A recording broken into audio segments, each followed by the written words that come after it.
Well, good afternoon, everyone. And for those of you who are joining us from other places, good morning or good day. I was looking through the list of people on Zoom and seeing people I know in Japan and in China and in Brazil and in Singapore. So it's very good that we can have an audience from all over for this. And welcome to those of you who are joining us in the auditorium. So I'm Richard Dasher. I direct the U.S. Asia Technology Management Center.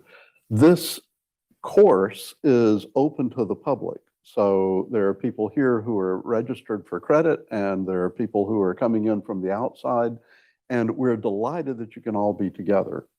We think that the quality of questions goes up the more diverse kind of audience we have in the room.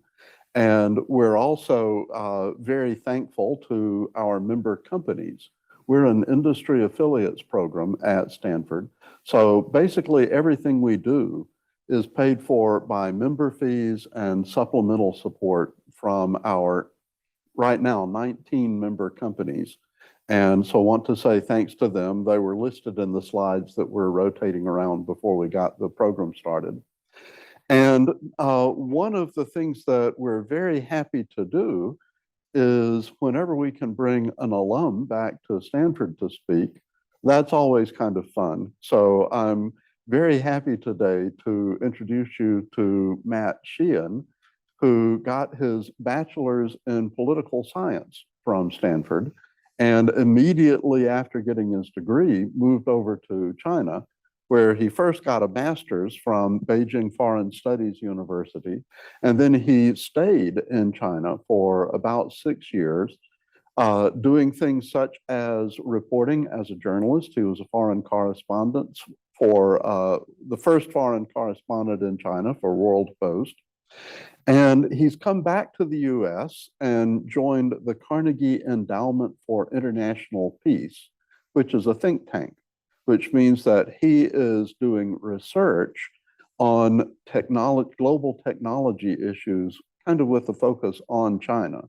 So he wrote a book in 2019 called The Transpacific Experiment: How China and California Collaborate and Compete for Our Future. So we might get a few comments on that today. More recently, he's written articles that are publicly available on the internet in regard to how China regulates artificial intelligence, how those regulations are made, also whether democracies can partner with China and AI-related research. So this is kind of, at very much the edge of things that are very important to us here, not just in the Valley, but all across, the technology-intensive sectors of the United States. So Matt has some prepared remarks that we'll ask him to do. If you have a question and you're here in the auditorium, raise your hand and let me know that you've got a question. We'll get the microphone to you, because in order for the people on Zoom to hear you, you have to speak into a mic.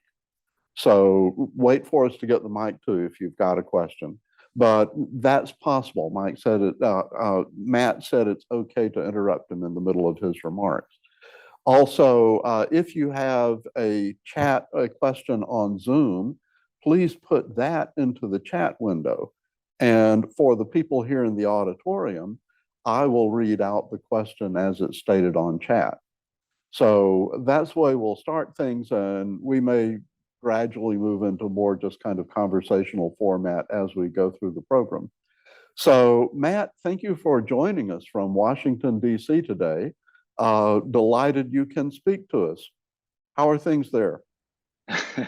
Things are busy. I just I left my house at 5:55 a.m. this morning to get down from New York, where I live, to DC, where I work at Carnegie. So long day, but I'm very happy to end it with all of you here. So first, a huge thank you to Professor Dasher for having me, and to all of you for joining. This for me, this kind of stuff is like the best part of my job, is getting to take the ideas and the questions that I sort of really like bury my head in my own free time, not my free time, my work time that I spend months kind of digging into, and then getting to kind of air those out with people who see it from a different perspective, or who are maybe new to this specific issue or have an expertise in a different area. So getting to kind of air this stuff out and then get feedback from all of you, learn from everyone is, yeah, it's my favorite part of the job. So as Professor Dasher mentioned, please do raise your hand and ask questions throughout. I'm going to be talking for a while now, and I'm going to be digging pretty deep on some issues related to China's AI regulations. And this is very much my world. I kind of live in this. I marinate in this all day. But I want to make sure that it's relevant, that if there's something else that you want to hear a little bit more about, or something that's even just, this is 101 for some people, please feel free to raise your hand, ask a question, or nudge me in a different direction. That'd be very helpful. So I'll go ahead and jump into the remarks themselves. I'm going to go ahead and share a screen here. So the title of my presentation today is Reverse Engineering Chinese AI Governance. And this is basically going to be a summation or a window into a research project that I've been working on for a couple of years now. And the basic idea here is to try to take the AI regulations that China's been rolling out over the last 2 years. This is not new just to generative AI regulation they came out with this year. This is something they've been building to for a couple of years, and try to work backwards from those regulations to figure out how they get made. And I'll sort of talk a little bit more about the methodology as I go along. Like I said, this is going to be a deep dive into China, the specifics of Chinese AI regulations. It's not going to be a 30,000-foot look at global AI governance and the principles that we can all agree to. But my hope is that by kind of going deep on one specific thing, we can maybe draw out some lessons that are a little bit universal, or gain insights that apply elsewhere, or that at least interact with the rest of the world. So just a quick outline. First, I'm going to talk a bit about the approach, this reverse engineering approach. I'm going to give you an overview of China's AI regulations to date, at least the most significant ones. And then we're going to do this deep dive, this reverse engineering approach to one specific Chinese regulation, which was their first major regulation, which covered recommendation algorithms, came out in late 2021. And we're going to sort of pick apart what went into that and how it's sort of formed a cornerstone of Chinese AI governance to date. Then towards the end, we're going to plug this into international AI governance conversations. This has been the year of international AI governance, specifically even just the last 4 to 6 weeks have been the busiest and the most impactful, I think, literally in history on this front. And so we're going to sort of try to conjugate what's happening domestically within China and what that means internationally. So first, the approach. I was thinking about it this morning, and I was like, how to explain what I'm trying to do here? And the Schoolhouse Rock song came to mind. I'm just a bill. Yes, I'm only a bill. Kind of walks you through the process of how a bill becomes law in the U.S. And essentially, what I'm doing or trying to do is do that same thing for China's AI regulations, except it's not a bill and it's not a law. It's a departmental regulation, at least so far. Because they haven't yet risen to the level of something passed by the legislature. Instead, they're enacted by ministries and agencies, but still have binding force. And to kind of walk you through that process, I like to illustrate it a little bit what I call the policy funnel here. So in the middle here, we have the final Chinese AI regulation, for example, the recommendation algorithm regulation, but there's a whole back end to it. And this is what we're going to focus on. And then, of course, there's how it ripples out throughout the world. So on this back end, I think there's kind of a caricature. I'm going to make this a little bigger for all of you here. I think there's a caricature of Chinese politics today, which is that, Xi Jinping is the all-powerful leader, and therefore everything that happens in China just kind of stems straight from his brain into binding regulation. And while that has some elements of truth, he is the backstop for all decisions. Nothing happens if he explicitly doesn't want it to happen, at least at a high level. But what actually goes into Chinese AI regulations is so much more complex than that. It comes out of a very sophisticated policy ecosystem that actually ends up having a lot of echoes of the way that things happen here. And that's what I'm going to try to illustrate today. So I broadly break that ecosystem down into real world roots. These are kind of like the social, political, economic origins where stuff happens in the real world and it creates a need for regulation. That then goes through what I consider kind of a prism or a filter of Xi Jinping's priorities and also just traditional CCP ideology. Something happens in the real world, you need a way to interpret that. And the primary interpretive lens, at least one limiting interpretive lens in China, is this ideological lens. But most of the action happens in these last two layers. And that's where I'm going to spend the most time today, what I call the world of ideas in China. This is essentially, it's kind of people like us on this call or in this room. It's people at Chinese think tanks. It's academics who work on sort of the intersection of technology and law in China. It's journalists who write exposés that lead to public reaction. It's all that stuff. That's where a lot of the work happens. And then finally, it must go through the party and government bureaucracy to get sort of crystallized. So in a paper that I've published on this, I go significantly deeper. I kind of break out all of these different aspects of them, the academics and think tanks, the role of media. And in that same paper, I try to give you at least some highlights of some people who I do think matter, specific scholars, specific think tanks. That's probably a little bit too detailed for this exact session right now. But if it's something you're interested in, you can look it up. The report is called China's AI Regulations and How They Get Made. Now, just kind of an overview of what's happened in China so far on AI governance. So from a regulatory perspective, I'd say or at least a political perspective, the Big Bang moment is in mid-2017 when China released its national AI plan. This was primarily focused on stimulating the AI industry rather than regulating it, but it did lay down some markers for saying, I think it said by 2020, we want some initial laws and regulations. By 2025, we want to have a relatively mature or relatively comprehensive set of laws and regulations. And by 2030, we essentially want to have a completely comprehensive approach to regulating AI.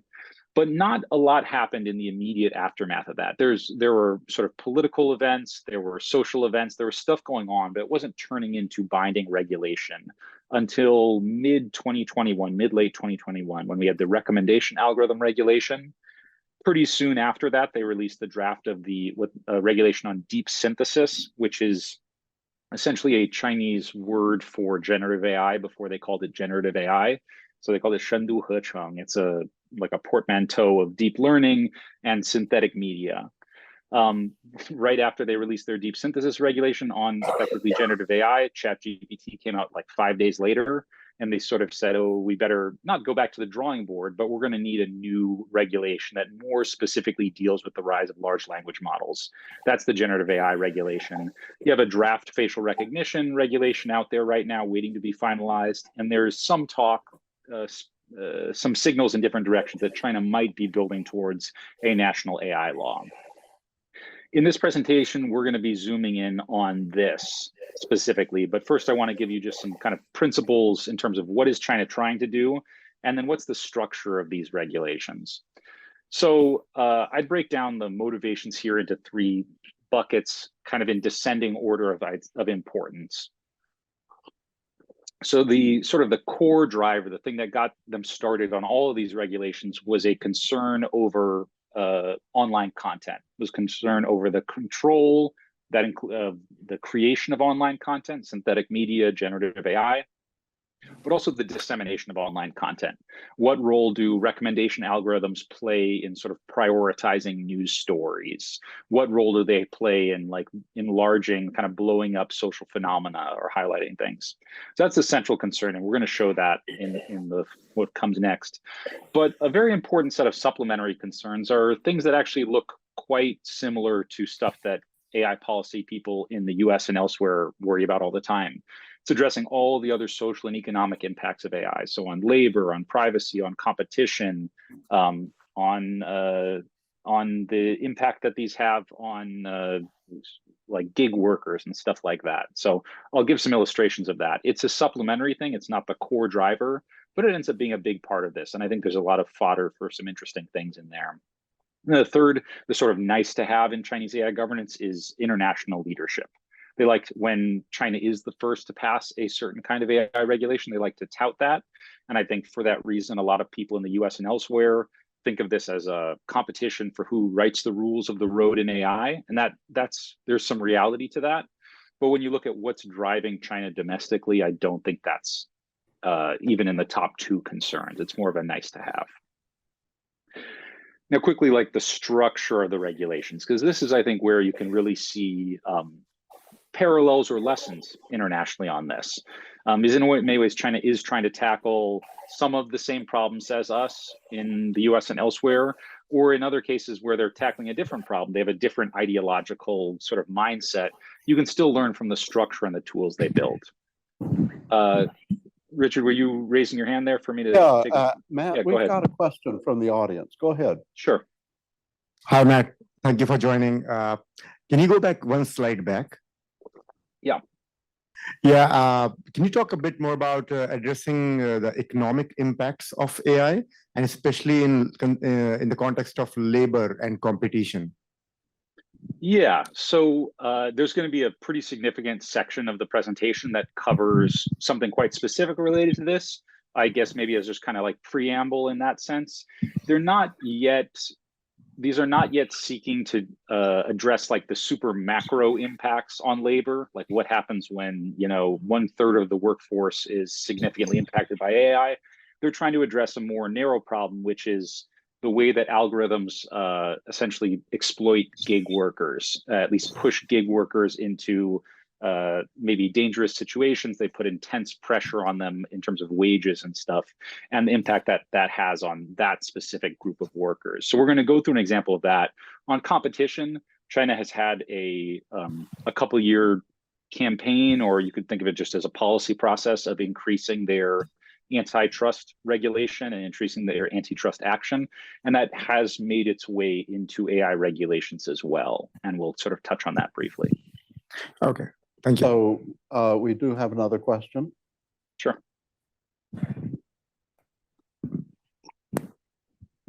Hi, before we dive into things, I just had a quick question, maybe addressing kind of the elephant in the room. Between 2017 and 2021 is COVID.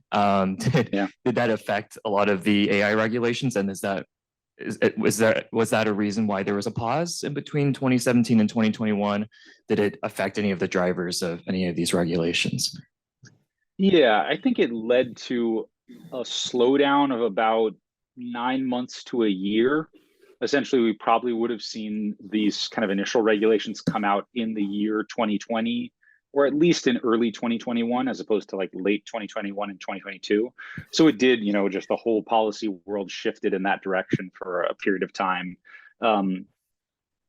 But yeah, I don't think it's kind of changed like the fundamentals so much, just a bit more of a pause.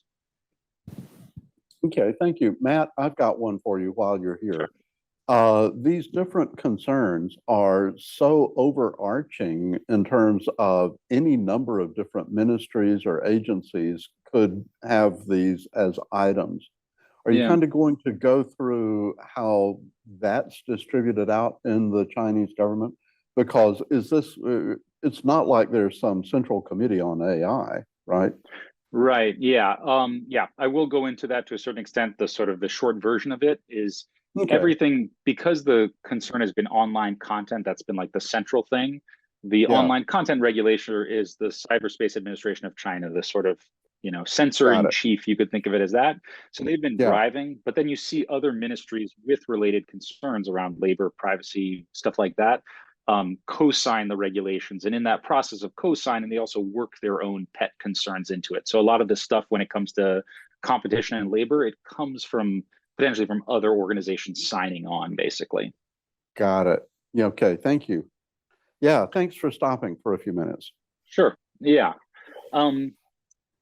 Structural characteristics, I know there's a lot of text on the screen. I won't go through all of it. I'd say the three things to remember is that so far it's been targeted and it's been iterative. They have not yet passed one giant Chinese AI act the way the EU is trying to, or the way that Senator Schumer is trying to sort of corral an omnibus bill within the Senate.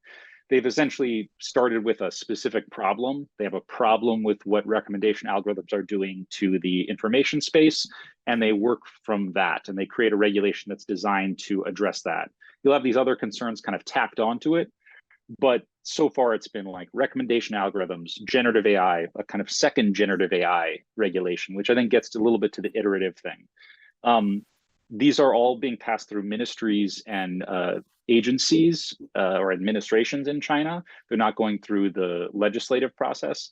And that does give them a certain amount of flexibility. Chinese ministries are generally very willing to kind of like roll out a regulation really quickly as a band-aid to respond to a social issue, and then come back to it and either just replace it or change it or build out some technical standards that sort of specify it.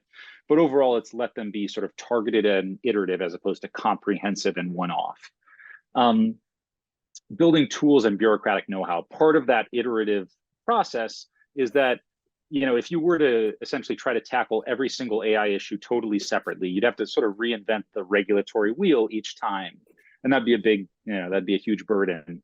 So what China, I think, has done somewhat cleverly is that they've created some regulatory tools that they can reuse from one regulation to the next. The main one here is the algorithm registry, which I'm going to dig into later. But essentially, it's something that you can create with one regulation, and then you can just make it a provision, make it a requirement in subsequent regulations. I think that's something that maybe we could learn from here in the US, even if we disagree with the contents of it. That sort of methodology, I think, has some legs to it. So, okay, on to the sort of specific deep dive, the reverse engineering bit. This is the regulation on recommendation algorithms, or as they call it, algorithmic recommendation. This, to Professor Dash's question, this was led by the Cyberspace Administration of China, and it was co-signed by these three other ministries and administrations. This came out in late 2021. And essentially with the kind of what I call the reverse engineering methodology, what we're going to do is we're going to take provisions in this thing and then work backwards to figure out where did that provision come from? Why did they include that specific stipulation in there? And then through that process, we see the kind of the roots and the different influences on the regulation itself. So what's in the regulation? 4 buckets here, broadly speaking. Online content. This was the original thing that got their attention. User rights, actually giving genuine rights to the users of online content platforms. Business practices, as we sort of alluded to, protections for workers and also against monopolistic behavior, and then creating this new regulatory tool, the algorithm registry. And, you know, I should say sort of up front here, especially when it comes to user rights and we talk about privacy, obviously the Chinese government has the most sophisticated surveillance apparatus in the world, and they use it for what I think are pretty terrible ends in lots of cases. So when we're thinking about a regulation like this, and what does it mean for them to give rights to users, especially if it comes to privacy rights or even rights to explanation, you kind of have to have this like split brain mentality that when China's regulating tech, these are actually very meaningful regulations when it comes to constraining private companies. Companies have to comply with this. It creates a significant burden. It creates a lot of work for them.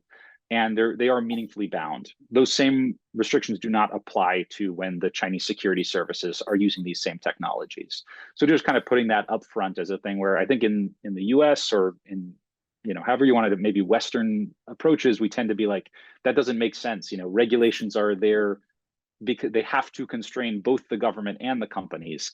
And in China, that's just not the reality. They don't see that as necessarily a conflict. So just kind of foregrounding that a little bit. Specifically, I'm going to talk through the online content piece, but I'm also going to zoom in on this protections for workers and the creation of this algorithm registry a little bit later on as we go. So just highlighting that.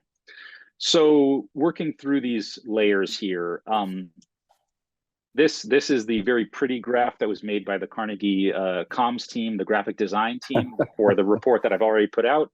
What you're getting is kind of a preview of the next report, and therefore the preview only includes my very ugly mock-ups of these future graphs. So essentially, I'm going to walk us through this 4 layers in the case of the recommendation algorithm. And we're going to start with where did this initial push for regulating recommendation algorithms come from? And it came from the rise of the algorithm-driven news app called Toutiao. Zooming in a little bit on Toutiao, Toutiao was created in 2012. It was the product, one of the first really successful products by ByteDance, the parent company for TikTok. And it's basically an algorithm-driven news and content app. It'll push you videos, it'll push you news articles, a mix of like real news and just kind of content. You know, this is about how, some mother-in-law could tell that her son shouldn't marry this potential daughter-in-law because of what she made or something like that. So, it's a mix of that and actual green development will walk out to the world. So it was a mix of news and content. And in some ways, that's partly what got it in trouble. It's becoming one of the most popular apps for pushing news and for pushing content to Chinese users. It becomes the #1 news app by 2016. And I think kind of its original sin in a certain case is one, there were a lot of copyright problems. It was taking the copyrighted material of other tech companies and using it without permission, which led to a lot of lawsuits. But from the regulator's perspective, the issue was this question of prioritizing content. And we kind of get a window into that when we get into the next layer of sort of party ideology and Xi Jinping's own priorities, which was a pretty heavy party backlash to this app in 2017. I know this is showing up really small on your screen, so I'll be explaining it all as I go through. But the rise of the app happened sort of 2014 to 2017. And then in July 2017, the party sort of stakes out its concerns with this.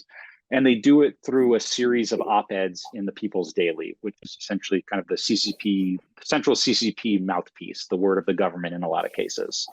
And on 3 consecutive days in 2017, they had a series of articles that are just attacking recommendation algorithms. They're saying we can't let recommendation algorithms sort of be the ultimate decider of content. It says recommendation algorithms are just going to put you in a kind of a, what do we call it, an information cocoon. And recommendation algorithms are going to sort of hurt innovation because they're going to, change the relationship between a content creator and the final product or the final user. And therefore, they're going to be sort of anti-creativity or anti-innovation in the end. The specifics of these arguments are meaningful, and I'll go through them a little bit. But the high level thing here is, as of 2017, the Chinese Communist Party has said recommendation algorithms are very concerning. What was the concern? I would posit that the central thing was the prioritization of news. The Chinese government had for decades had the sort of ultimate authority to decide what is the top news for the day. What do people need to be reading and paying attention to?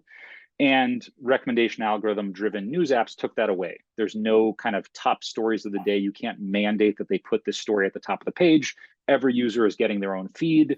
Those feeds reflect the user's own interests rather than the party's interests. And that's a problem. There were other social issues at play here. The regulators also often emphasized how this app fed kind of like sexualized content to users. And that was a real thing. I had a friend who worked for a ByteDance related company who told me that when their market share would dip, they would just kind of turn up the sexual content on the algorithm and the market share would just go right back up. So there were kind of like legit content concerns here, but I think there's definitely a political element, and that's what the CCP kind of stakes out with these editorials. Next up, we essentially, we have the issue arises in the real world. The party has staked out its position, or at least said, we're going to focus on this. This is something that needs addressing. And then it goes into this more open-ended period, which is the sort of the world of ideas. This is where Chinese academics and companies and think tanks all kind of chew on this idea. They bring their own ideas to the table. They bring their own concerns. They frame it in different ways. And this essentially, I would say, provides like the intellectual grist or the bureaucratic mill of actually creating the regulation. There's lots of examples of this. You had academics writing on this. You had sort of cultural commentators, everyone involved. I'm going to pull out one specific version of this world of ideas, which is this, I know this is like a ton of text on the screen. Basically, this is a slide from a presentation by the Chinese AI Industry Alliance, the AIA, which is like the biggest sort of AI industry group in China, has a lot of government backing, is very government connected, but is made up of AI companies, most of which are private companies. And in 2019, I think is the right year, basically the Cyberspace Administration of China, which is the content regulator, sort of tasked AIIA with starting working groups that were to address a couple problems. They were supposed to look into the role of recommendation algorithms, the role of the potential impact of deepfakes, and also some work on sort of content identification. But essentially what happens is the CAC, the more like institutionalized actual bureaucratic part, says to this government adjacent organization, a technical organization, industry organization, hey, start like drumming up some ideas, do some initial work, hold some workshops on recommendation algorithms and deepfakes. This led to a lot of activity. It led them to create technical standards here. It led them to sign an industry self-discipline pledge, all kinds of things that essentially kind of lay the intellectual groundwork for what will eventually be the regulation on recommendation algorithms. So at this point, we have, yeah, go ahead. Quick question from me. So are they paying attention to things like how Facebook was using recommendation algorithms to decide what feed to show people? Were they focused on things outside China at all, or was this completely domestically driven? Good question. Yeah, the international context definitely makes its way into this. So it usually makes its way into it via academics or journalists, or even to a certain extent, companies bringing in examples from an international context. So these come to mind, the examples come to mind a little bit easier with the deepfakes. Essentially, deepfakes is what became the deep synthesis regulation. It was being developed in parallel with this. And when I looked at the kind of the earliest mentions of deepfakes within Chinese state media, within sort of popular discourse within China, almost all of those mentions draw on stuff that's happening in the US. Like one of the first mention in state media is Chinese state media covering a DARPA program and aimed at identifying deepfakes. Some of the other early mentions were, they cited a Carnegie report on deepfakes. They even, at the time, people probably don't remember this, Jordan Peele, the like actor, director, producer, did a kind of pseudo deepfake video of him, of Barack Obama saying things. And then at the last minute, you realize it's not Obama, it's actually Jordan Peele and a generated deepfake. And like Chinese policy papers on this are citing that video, which was created just for BuzzFeed. So the ideas are really, they work their way in here in a lot of contexts. There'll be another context where I show that a little bit later on. Okay, thank you. But yeah, it's getting kind of chewed over in this intellectual atmosphere in this place. And like, obviously, the people operating in this area, they're operating within China, and that comes with constraints. These are academics and people at government adjacent think tanks. They cannot say something, they cannot make recommendations or bring things up that are like totally out of bounds within the Chinese acceptable political context. And so that does essentially, that puts some limiting forces on this. But what I would just highlight is like this discussion in China is very within those bounds. It's very rich, it's very sophisticated, and I'd say it's surprisingly open and international, in that open to international influences and open to debate in that way. I think there are some issues in China that are just extremely politicized, or where there's kind of a standard party line. This issue goes back decades. But I'd say in the realm of AI governance in China, I've been very kind of somewhat pleasantly surprised by how open this community of academics and policy analysts are to digesting what goes on internationally. I'm often getting, WeChat messages from my sort of peers over there saying, hey, what's going on with this US bill? Like, why did this executive order come out? Not asking for any secrets. It's not anything like that. They're genuinely curious how people in the US and elsewhere are addressing AI policy issues. And that's been interesting and heartening in a way, I would say. Okay, thank you. So we've gone through, the real world roots, the party sort of ideological lens, the world of ideas. And in December 2020, we start to get, and this is maybe where that COVID lag happened here.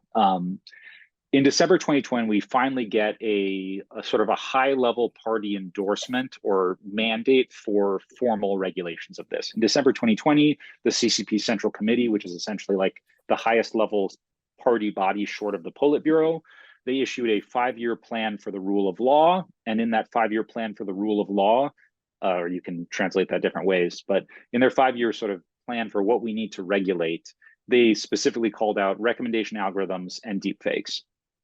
So once they call that out, that in some ways then re-empowers the specific ministries and agencies below to go out and make those regulations.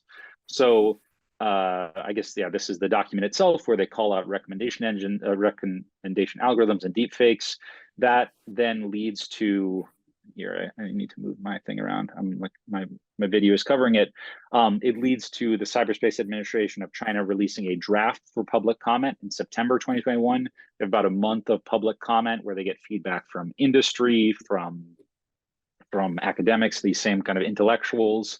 And then in December of 2021, that regulation, actually on the very last day, that regulation is finalized. And when it's finalized by the CAC, as well as these other ministries of information technology, public security, who kind of get their pet issues in. So here up to now, we've basically followed like the main line of this regulation, the core concern over content, all the way to the final regulation.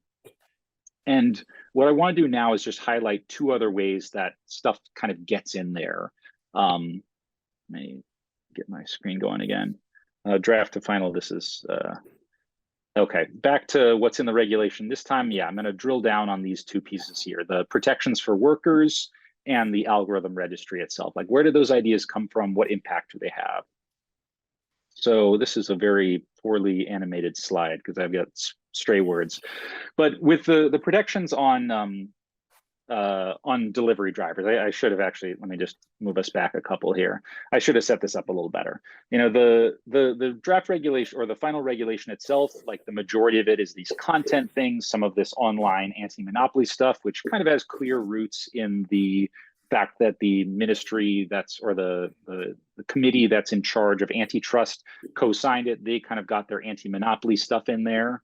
But there's this one provision that really stood out as just kind of strange. It's a provision that says if you're using algorithms to set schedules or to do like dispatching for workers, then you need to protect those workers' legitimate rights. You need to be able to guarantee like minimum rest times. You need to guarantee minimum wage, stuff like that. So it just kind of in the whole regulation, it stood out to me as just a very random thing to have in a regulation that's primarily focused on like online content. So that then sort of leads me to say, where did this come from? And working backwards through state media and through talking to people, it has a pretty clear origin, that specific regulation. That origin is this long magazine expose called Delivery Drivers Trapped in the System. So this came out in mid-late 2020. And it was a very long and in-depth magazine article, kind of an expose on the way that algorithms that set schedules, set delivery times, and set sort of wages and prices for food delivery workers are driving those workers into doing things that are unsafe. They're basically exploiting them. They're forcing them to try to make deliveries way faster than is realistic. They're giving them very little compensation. And they're essentially like creating a work environment that is dangerous for these workers. And what the article did, what the magazine article did, was it laid out in pretty like brutal detail the incidents that this has led to. You have, they've drawn anecdotes of workers like rushing through red lights and getting hit by trucks and dying. They have workers saying like when they give me the recommended route, like it's telling me to go the wrong way down a one-way street, but that's the only way to make the delivery on time. So it's a very, very in-depth article and very kind of visceral. It was like really moving in a lot of ways. And it led to a huge public outcry. This became like the most viral sort of piece of news in China at the time. It led to major outcry online, people criticizing the companies. Then it goes from just this magazine article to the public, to then the Chinese sort of system feels it needs to respond in a certain extent. And you have state media calling for regulation of these recommendation algorithms, or calling for regulation of these apps specifically. So that's really like the inciting incident. This is what I would consider the change in the real world, or the change in the real world is the rise of the delivery apps and algorithms. And then in the world of ideas, you have this kind of like an intervention or a spark created by this journalist. Now that spark, this article is really built on a lot of work by other Chinese. So this is the name of the journalist, Lai Youxuan. You have Chinese sociologists of labor that played a really key role in the article. They're constantly quoted. These are people, Sun Ping and Zheng Guanghuai, who have done years of like survey work and field work with delivery drivers who are actually sort of on the front lines of this. These people are then in turn building on the work of American anthropologists like Nick Seaver, who kind of developed this core concept called algorithms as culture. And when you read the works of these Chinese scholars, they're very much citing that and building on that, but also changing it and adapting it for the Chinese context. You have this whole kind of rich intellectual backstory behind this. I guess to kind of illustrate that on the chart here, you have unrest by laborers, you know, the rise of the delivery apps and the resulting unrest. What's the intellectual or the ideological context? Maybe at some earlier time when China was feeling more pro-innovation or pro its big platform companies, this story would not have really been allowed to get as much traction as it did. But it came out in 2020, kind of right at the dawn of the Chinese tech crackdown, when overall the government was becoming much more critical of its tech companies. And something like this sort of fits with that. It's not just the tech crackdown, it's common prosperity, this sort of Xi Jinping agenda for basically, you could call it redistribution of wealth, or just helping out the poor, basically, is the idea, whether it works in practice. So it happens in this ideological environment that works for it.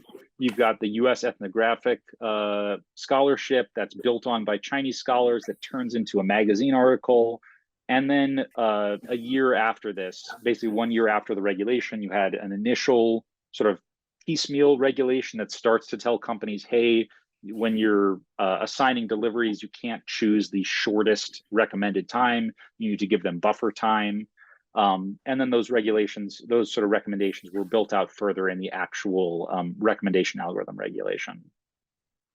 The last thing that I'll touch on in terms of the content of the regulations is this thing called the algorithm registry, or some people translate it as the algorithm filing system, 算法备案系统, this thing. And it appeared as a very kind of minor provision of the first regulation. It said, you know, if you create a recommendation algorithm in this area that affects sort of public opinion or social mobilization, you need to register it with the government. And for a while, we didn't have much insight into that registration process, but I was able to essentially find some documents that gave us insight. And it's what the government is demanding is that the companies making these algorithms disclose some basic sort of algorithmic transparency stuff. You know, what data sets is your algorithm trained on? Open source ones or sort of proprietary data? Does the training data include biometric features? Does it include like personal identity information? And then they've added some things about security assessments. And I guess why this is maybe particularly interesting is this is a tool that was created by the recommendation algorithm regulation. At the time, it was a very crude tool. Like, is this information actually useful for getting desired outcomes from algorithms? Unclear, probably not immediately useful. But in every subsequent regulation from China, they've essentially iterated on this system and they've tacked on new provisions, new disclosures, new security assessments, new technical standards. So for example, with the generative AI regulation that came out this year, they're currently developing a technical standard that says when you submit your registration to the algorithm registry, you need to conduct all these pre-deployment tests. You need to sort of sample your training data to see if it's acceptable training data. You need to test the model to see if it's generating either ideologically kind of unsafe content or discriminatory content that violates monopoly practices, stuff like that. So I won't go too in depth here because I want to leave plenty of time to discuss, but I think that this stuff is some of the most, this is like very live. They released a draft standard and they're currently debating how to finalize this. But it has parallels to some stuff in the White House executive order, which mandates, the executive order released, last week, the week before, which mandates that companies building generative AI models need to do red teaming. They need to report the results of the red teaming to the government. That's not totally dissimilar from this. In China, the concern is mostly, the primary concern is the ideological stuff, but this methodology of requiring sort of you to build question banks and challenge the model in different ways, I think is an interesting thing that will be nice to watch play out. Last piece, taking this kind of global, taking this international, I do think that there's a lot just sort of on the surface that as US regulators and as the Congress works through their own thoughts on AI governance, I do think there's a lot to learn from China in this respect. We don't want to copy this.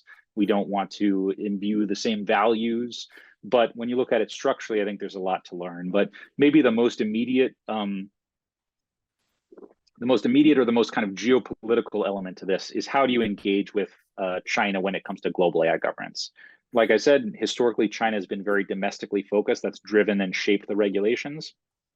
But they're now, like literally just in the last 6-8 weeks, they're starting to make more significant forays on the international stage. So you had in October, Xi Jinping at the Belt and Road Forum announced the China Global AI Governance Initiative, which is in many ways partly a geopolitical play to sort of establish China, or to make the claim that China is going to sort of speak for the developing world. That's a very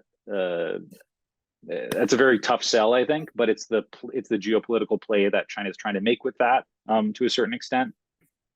And you also have China attending the UK AI Safety Summit the other week and being more of a participant in discussions around the risks from frontier AI. This stuff, you kind of have mixed messages. You have a very this is more content focused, and then it gets very geopolitical. And here you have a more sort of frontier science focused, and that reflects some of the bureaucratic divides that I think Professor Dash was initially alluding to, like different parts of the bureaucracy. This thing, the China Global AI Governance Initiative, largely came out of the CAC, the Cyberspace Administration of China, that created the domestic regulations. So it reflects some of those concerns, and then it adds this geopolitical component. China attending the UK AI Safety Summit, this guy, Wu Zhaohui, is a vice minister in the Ministry of Science and Technology, a different part of the bureaucracy that's co-signed on some of the AI regulations, but has essentially taken a different approach. It's more about frontier science. It's more about companies and labs sort of self-regulating. And I think as the US and other actors start to engage with China on the global scene, you really need to know which part of the Chinese bureaucracy are you engaging with, and how does that reflect the domestic interests? The CAC has a lot of the domestic levers. It runs the algorithm registry, which could actually be a quite useful tool for implementing some of the sort of outcomes of the UK AI Safety Summit. But it's going to take some very clever diplomacy. I've got a lot of thoughts on this, and I'm happy to talk more about it, but I kind of want to leave it there in case this is not maybe the primary interest of everyone. I guess I'll kind of briefly go through this. The question of cooperation and can we engage with China on global AI governance? I think there's a pessimistic version, there's an optimistic version. The pessimistic version says when the Chinese government sort of engages in this area, it's purely for self-interested geopolitical interests. If it claims to be adhering to any sort of values or any pushing for safety, that's just a ploy that's meant to be a bait and switch in this grand game of AI competition. That's the sort of cynical, pessimistic version, and there's a lot of truth in that. Like, all countries are self-interested in this respect, and there's good reason to be skeptical of the Chinese government's intentions here. I think there's also a more optimistic version that takes that stuff as true, saying there is a heavy geopolitical element. But there's also like a very rich domestic ecosystem in China of people, of scholars who genuinely are interested in these questions.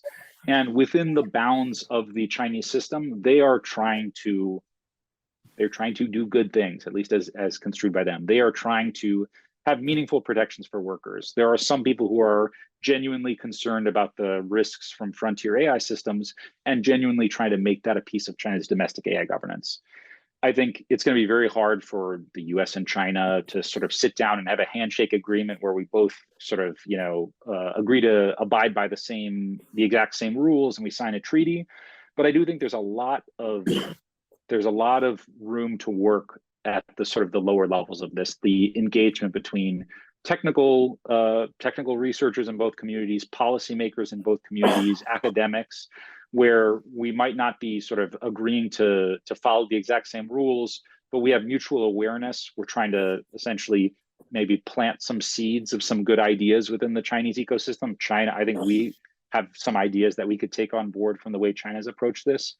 And without, signing a treaty, you see the systems developing somewhat in parallel and with some sense of coordination, or at least mutual awareness, I think leads to maybe better outcomes in the long run. So Open questions, conclusions, stuff like that, driven by CCP concerns, but there's a huge range of other actors in play here. The regulations have been targeted and iterative, but they're building these reusable tools. And as China engages with global AI governance, there's these domestic roots, the intellectual influences, the structure of the bureaucracy is going to shape that engagement. And I think it's an open question how we try to, do what we can with that to try to maximize any potential upside. So I'll leave it there, and I look forward to more discussion. Thank you, Matt. Let me ask a question or two to get discussion started. So at all levels of the tech stack, including basic data collection, the government is going to be concerned about content. Yeah. So would you say that it's focusing more at the data side, or is it really focused more on the algorithms? Or is that not a kind of distinction to make?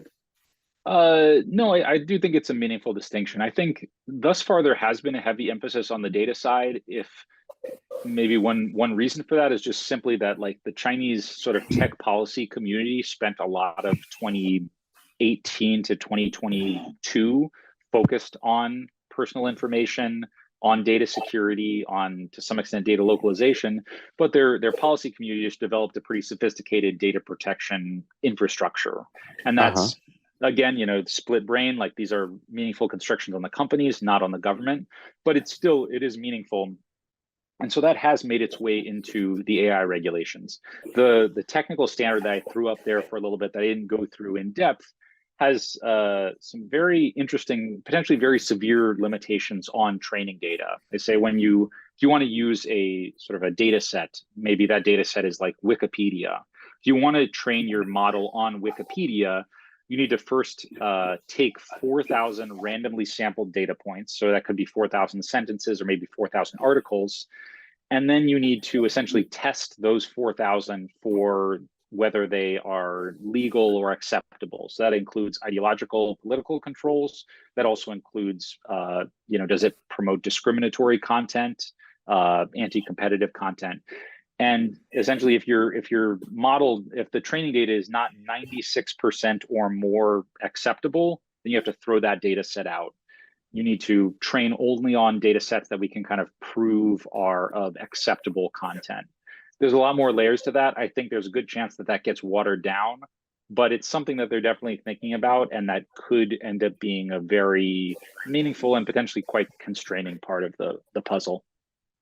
Do you think on a general level, China is concerned about things like explainable AI? Is that a good term, or are you hearing things like that, or responsible AI? Yeah, they definitely use explainable AI. That's one of the provisions in the recommendation algorithm thing, was if a user's kind of legitimate rights and interests have been impinged by a recommendation algorithm, they have a right to explanation. That's good to have in there. It's an interesting starting point, but it's obviously a hugely difficult technical problem. And I haven't seen a ton of like grounded work in, what that would mean in terms of enforcement. Okay. By the way, the floor is open. If people have questions in the auditorium, raise your hand and let us get a mic to you. I have got one back in. Oh, you've got one. You fine. You first. Yeah. You have privilege. Yeah. Hi, Matt. I'm Ifan. I'm course assistant to this course, and also Professor Dasher's RA. My question concerns the PRC's bureaucracy in this matter. We know that the CAC, the Cyberspace Administration of China, has been kind of relocated from State Council to the party central committee, and there is a recent reorganization of the Ministry of Science and Technology. I was wondering that how could this kind of a bureaucratic reorganization in the field of AI administration affect China's regulation on AI? Is there any change regarding to this? Yeah, thank you. Yeah, this is a question after my own heart. This is stuff that I'm very interested in, and it's a very live and open question right now. So first with the CAC, CAC has always had this dual identity. We call it the one, I'm going to forget the set phrase. Yeah, one organization, two nameplates. So and that means it has a party identity and it has a state identity. This is kind of in the weeds for people who aren't big on the Chinese bureaucracy. But there's the party, there's the state, they overlap a ton, but not perfectly. CAC has kind of benefited from the fact that it has both a party and a state identity. I think, well, I don't know exactly what the restructuring in this sense means for it, but I think it's there's a significant amount of discussion about whether or not the CAC is kind of getting its wings clipped a little bit, whether it's getting slightly, it used to be very powerful. Is it getting slightly less powerful? There's not we don't have much insight into this, but there are some data points. One, with the generative AI regulation, the CAC came out with a super strict draft version.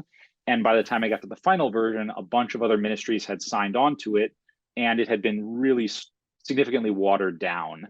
And that was seen as a little bit of a pushback on the CAC, which is very focused on like controlling online content, in the sense of like, that's not our only priority. We also care about development. We also care about these other things. And CAC, you can't just kind of like impose your pure ideological lens on this.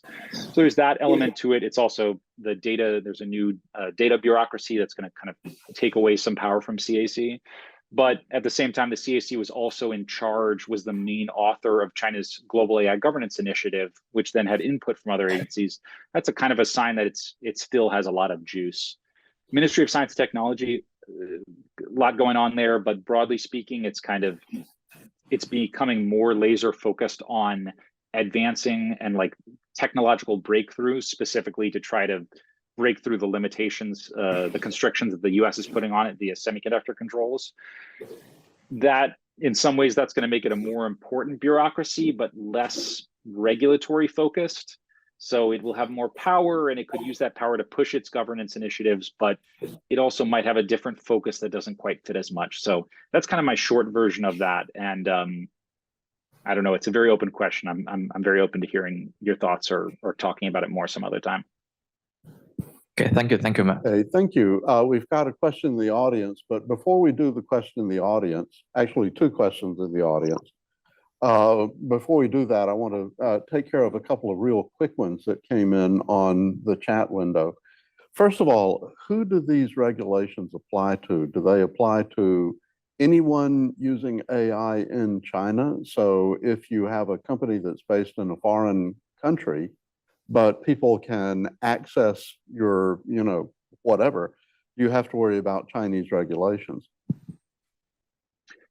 Yeah. So the short version of that would be that they apply to uses of deployments of the technology within China. China, including, well, actually, I'm not exactly sure of Hong Kong's identity in this. This is stated the most clearly in the generative AI regulation, which specifically says this is only about deployments within China. So theoretically, actually, a Chinese company could build a generative AI model and launch it in Indonesia, and it could be entirely built within China, but not subject to these regulations. And to the same extent, like OpenAI, if it wanted to launch ChatGPT in China, it would theoretically need to abide by these regulations. There's maybe one more added element to this, specifically for generative AI.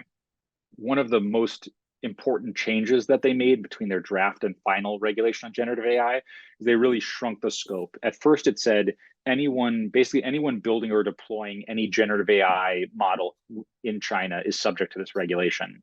In the final version, they said it's not anyone building or deploying generative AI, it's those creating public-facing versions of generative AI. So if you just want to do some R&D on this, you want to build models just for that, that's fine, not subject to this. If you want to build purely business to business that doesn't have any public-facing component, that's also fine, not subject to this. That's a little bit of a gray area. It seems like the question of what exactly is business to business and what is public-facing is kind of getting figured out on the fly. But that's one meaningful way that they made this not such a burden on the ecosystem by only making it those who are creating chatbots that have a public, or chatbots or any generative AI application that has a public component to it. Okay, and one other question from chat that I think logically fits here before we go to other questions, and that is, can you say a little bit about enforcement? What is the kind of enforcement side of the regulations? Who does this and how does it work? Yeah. So part with departmental rules, which is what all these are. They're not getting passed through the National People's Congress, and they're not getting released by the State Council, effectively the cabinet. They're being passed by departments and ministries. When you do that, the regulation essentially is only as powerful as the other agencies that sign on to enforce it. So in this case, CAC is the main driver, but you also have the Ministry of Public Security co-signing it, the MIIT, the Ministry of Industry and Information Technology co-signing it. And that gives them some added enforcement power to fine companies and to mandate submission to these things. I'd say so far, it has not been a very like enforcement focused thing. They're telling everyone what they have to do, and they are requiring them to work through this algorithm registry process. I don't think I've heard of fines being issued yet on the basis of these, but they have forced people to shut down their generative AI applications for essentially violating some part of it. Okay, thank you. Question from the audience. Yes, thank you very much for your insight. I really enjoyed your lecture. So according to your lecture, it seems like all these countries want to lead the international AI norms. And the US government just declared the political declaration on responsible military use of artificial intelligence and autonomy. And it seems like more than 30 countries, actually almost like 40 countries endorsed, except China. And meanwhile, this APEC summit is happening in San Francisco this week. And I don't know the specific agenda items, but I bet this AI will be discussed during their conference. So in this regard, I know it was an open question, but I want to learn your personal opinion regarding whether these AI regulations and norms will strengthen the cooperation between US and China or deteriorate their like conflict and competition. Yeah, so I'll start with one specific thing related to what you said, which maybe this is the reason you raised it. You know, the US has this political declaration on military use of AI, something they've been working on for a while. The rumor, what has been reported by media outlets, is that one piece of that is a pledge, somewhat indirect, but basically a pledge to not, to always have a human in the loop on nuclear command and control issues, have no automated firing of nuclear weapons. Pretty like common sense, but it is something that a lot of people in the US government and the US policy community have advocated for a while to ensure that there's not just a human in the loop, but a human has meaningful control at every step of the way between, say, detecting something and actually moving to the process of launching a nuclear weapon, which there are very good reasons for that. The US had kind of hoped that China would sign on to this previously, and that the report from this week that China allegedly, Xi Jinping and Joe Biden allegedly will announce agreement on this front. I've heard some people say that this report sounds sketchy and that seems unlikely to happen. There are others who say they will announce it, but it's not a huge like change. It's more of a symbolic gesture. Neither country is going to be able to enforce this on each other because it involves nuclear command and control. But if it does happen, I think that's going to be a pretty meaningful symbolic gesture. It's extremely common sense. It's like no one wants a fully automated nuclear chain of command. And for the two countries to agree to that, it's very low hanging fruit, but I think it matters. So that's maybe the specific piece related to APEC. More broadly, I think there is going to be sort of contestation for norms in this area.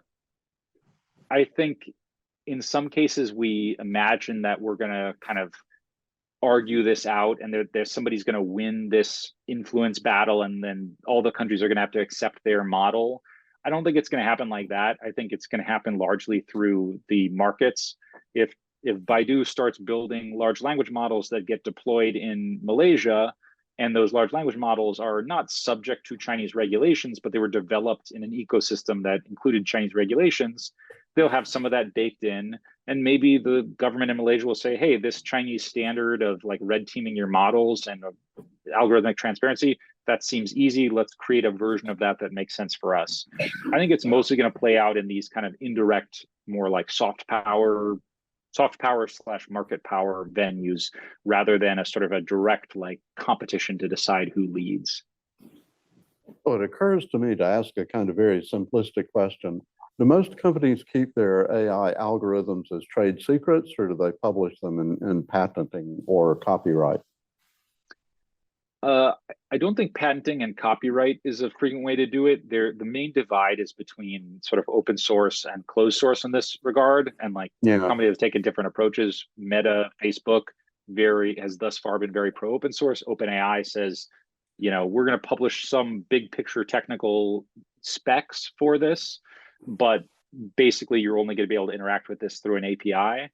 Now, So the that's a reason I pretty- ask is I can imagine the American firm being worried about listing its algorithm in this registry, Yeah.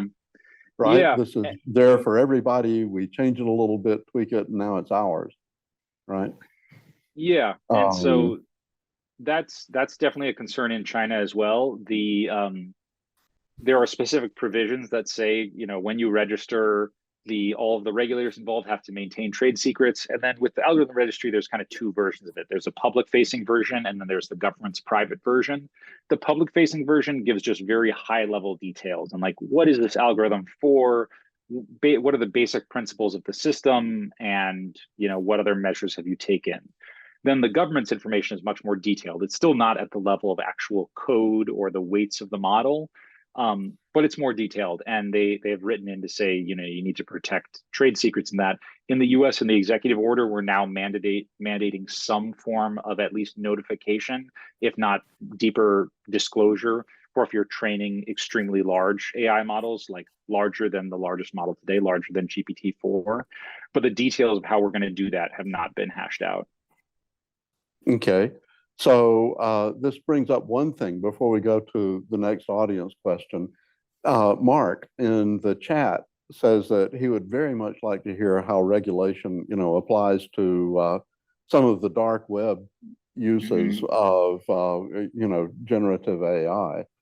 And I think in general, how does the sort of nefarious kind of, things that we hear about here from Chinese hacking and so forth, how does that play out into this whole national framework in China? Yeah, I think in a lot of cases, so I mean, these regulations are by and large directed at market participants. Yeah. If it comes to a Chinese, maybe PLA affiliated hacking group, if they want to use generative AI to do spear phishing attacks, I don't think they are going to be abiding by this. And I think the government is fine with that. So in some sense, again, it's a little bit of the split brain. I mean, in the US, to a certain extent, we do the same thing. Like the operations of the NSA and others are not subject to the exact same guardrails as companies. So I don't want to make a false equivalence there, but I think there is some parallel there.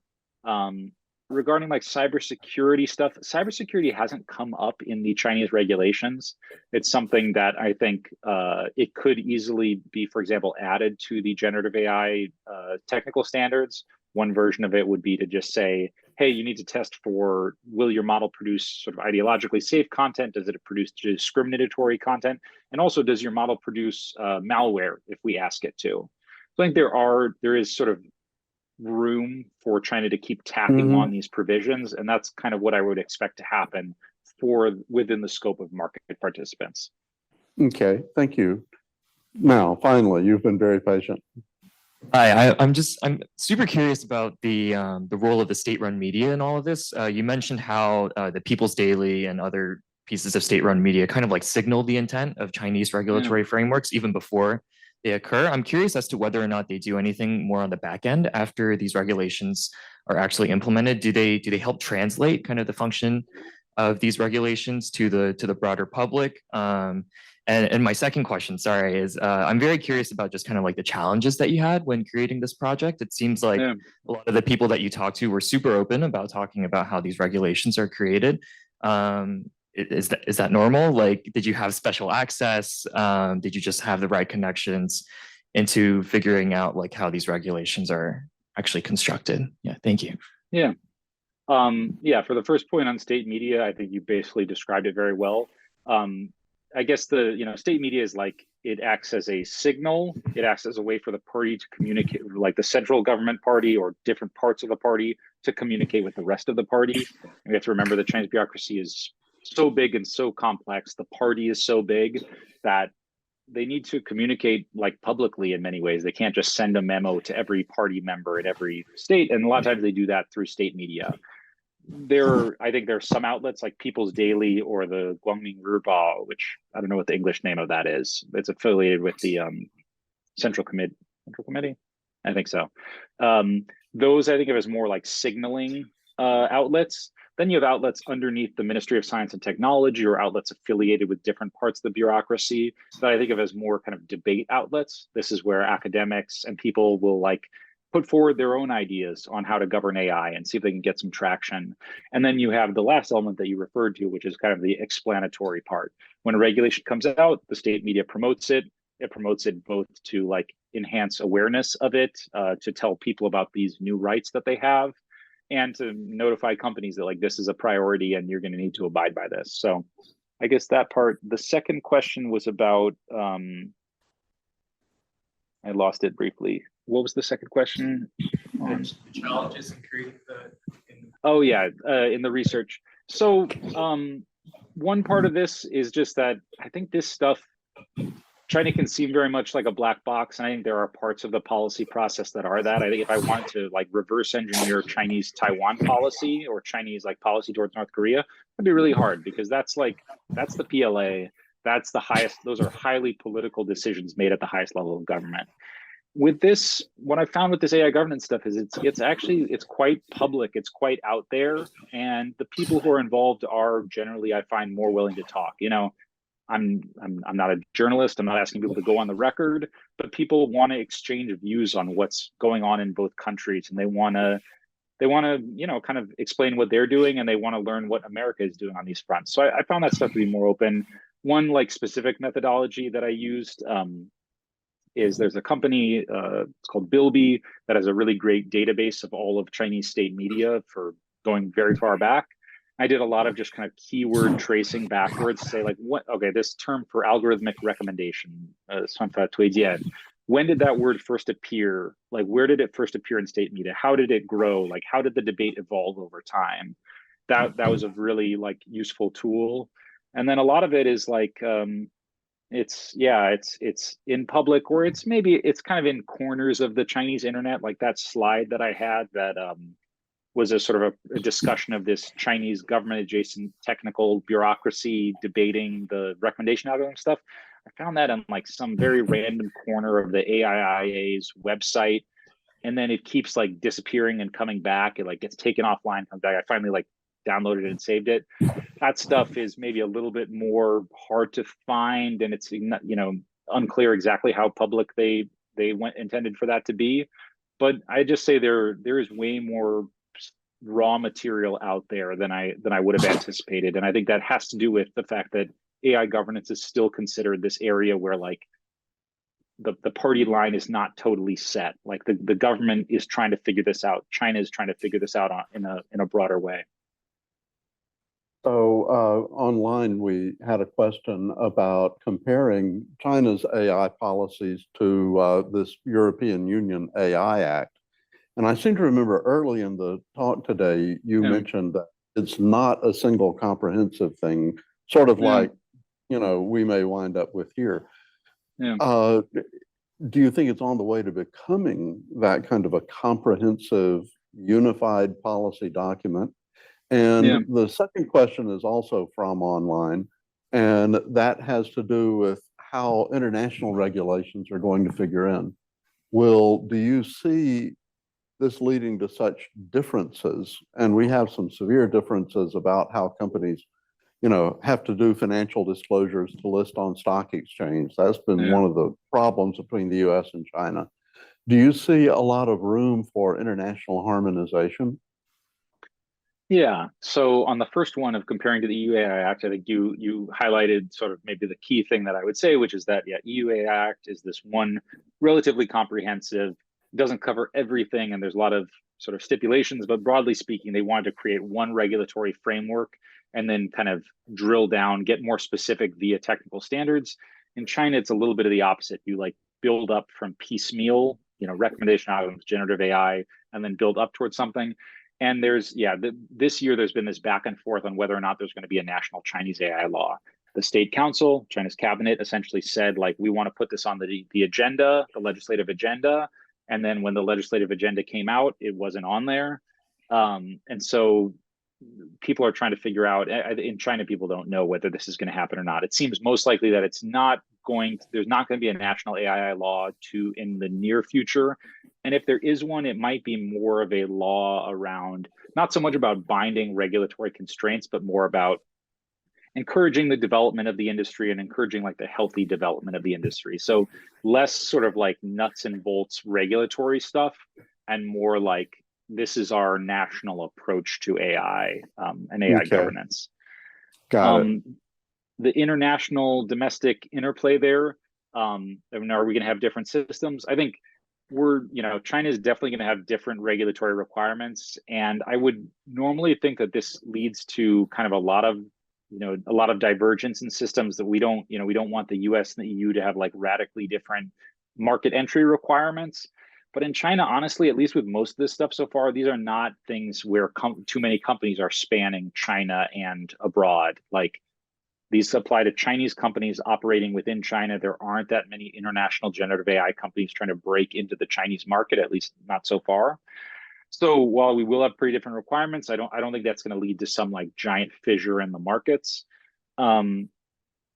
I do think it's going to be very interesting if we do end up agreeing to some international principles. Maybe we have an IAEA for AI, or we turn the UK AI Summit into some more concrete principles.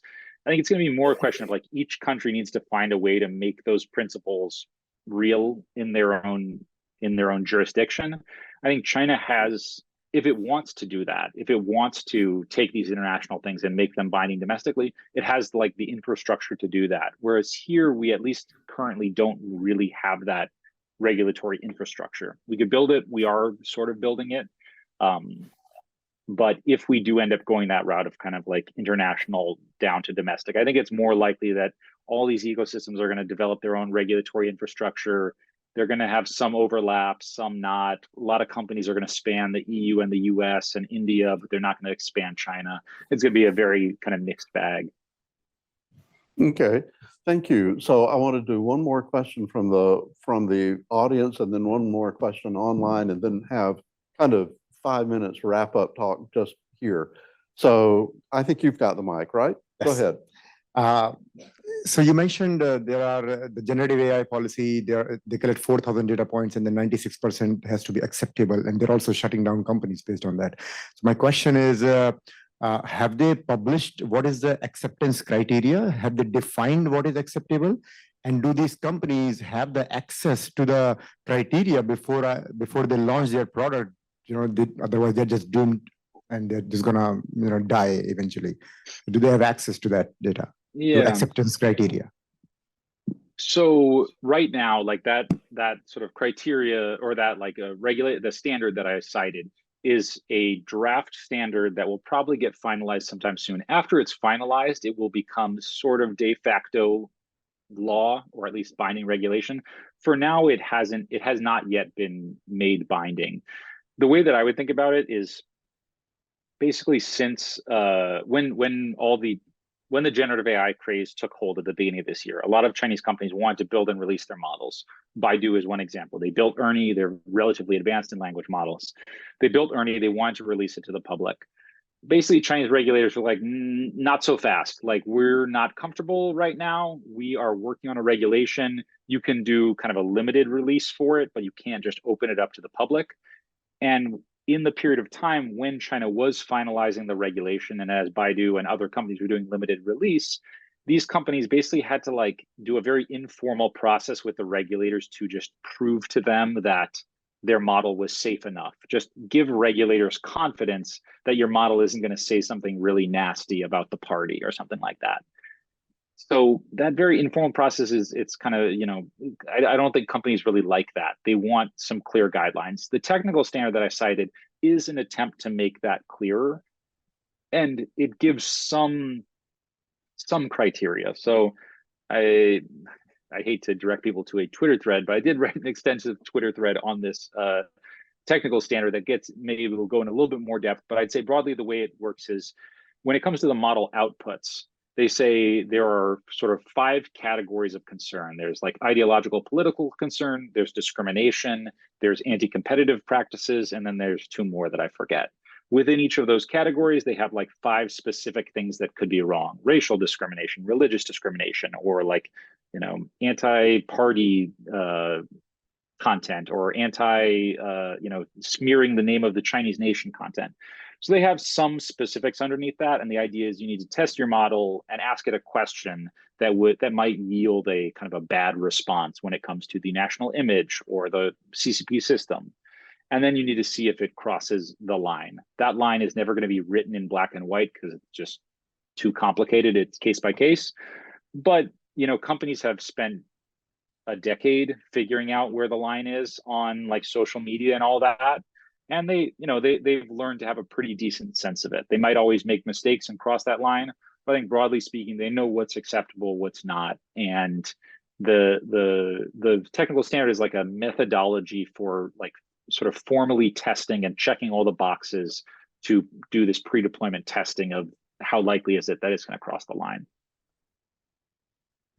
So the very last question I'd like to ask in the formal part of the program actually is a follow-up to a comment. Anupam wrote this great comment, says, excellent presentation, very informative, not surprised at all by the 2 key elements of the Chinese approach.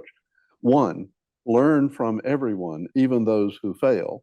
Having worked in and or followed China for 40 plus years, there's no other national bureaucracy that is as systematic about learning. And 2, wonderful comment, feel the stones as you cross the stream. And then the question that Anupam asks is, there are clearly lessons for the US and also other countries such as India that are seeking to promote AI to learn from how China is approaching this whole kind of regulatory challenge. Yeah. What is your top choice? What is China really doing well? Yeah, my 2 top choices would be being targeted as opposed to being comprehensive. I think the idea that you're going to create one regulation that covers, you know, it covers labor, it covers disinformation, it covers sort of discrimination, all these things in one AI regulation, and all the different applications, recommendation, generative, all that stuff. I think that's just not realistic. I think start with one regulation, like mentioned by Anupam in the comment, you know, use that first regulatory process to learn, to build up expertise within the government. Use it also to create these bureaucratic tools like the algorithm registry or say some other equivalent tool. When the tool is first created, it's probably not going to be very useful. It's going to be very crude.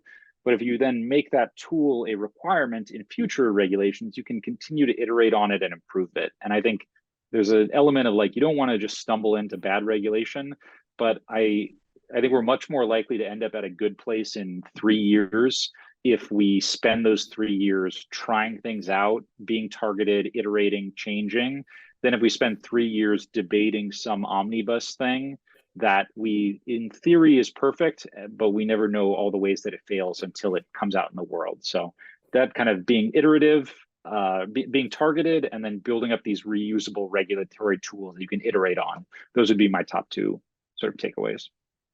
Okay, fabulous. And I do want to have just a couple of minutes of conversation with everybody here. But first, I'd like to ask us all to thank you for a wonderful talk today. Thank you. I really enjoyed that. And feel free to get in touch. I really enjoy talking through this stuff with everyone.